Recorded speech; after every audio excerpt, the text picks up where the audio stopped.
ஐயா கிளம்பிட்டேயா. உன்னை பார்க்க ஓடி ஓடி வந்துகிட்டு இருக்க. கோடிக்கணக்கான பக்தர்கள் மத்தியில உன் கண்ணுக்கு நான் தெரியவனா தெரியல, ஆனா என் கண்ணுக்கு நீ தெரிஞ்சிட்டா போதியா. கார்த்திகையில் மாலையிட்டு மார்கழியில் நாள் குறிச்சு கட்டுநர கட்டியாச்சு ஐயப்பா. உன் உத்தரவு வந்திருக்க குருசாமி முன்னெடுத்த சன்னிதானம் கிளம்பியாச்சு ஐயப்பா. கட்டுன கட்டு ஐயப்பா,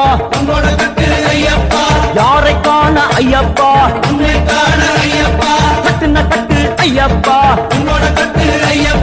யாரை காண ஐயப்பா. கார்த்திகையில் மாலையிட்டு மார்கழியில் நாள் குறிச்சு கட்டுநர கட்டியாச்சு ஐயப்பா. உன் உத்தரவு வந்திருக்க குருசாமி முன்னெடுத்த சன்னிதானம் கிளம்பியாச்சு ஐயப்பா.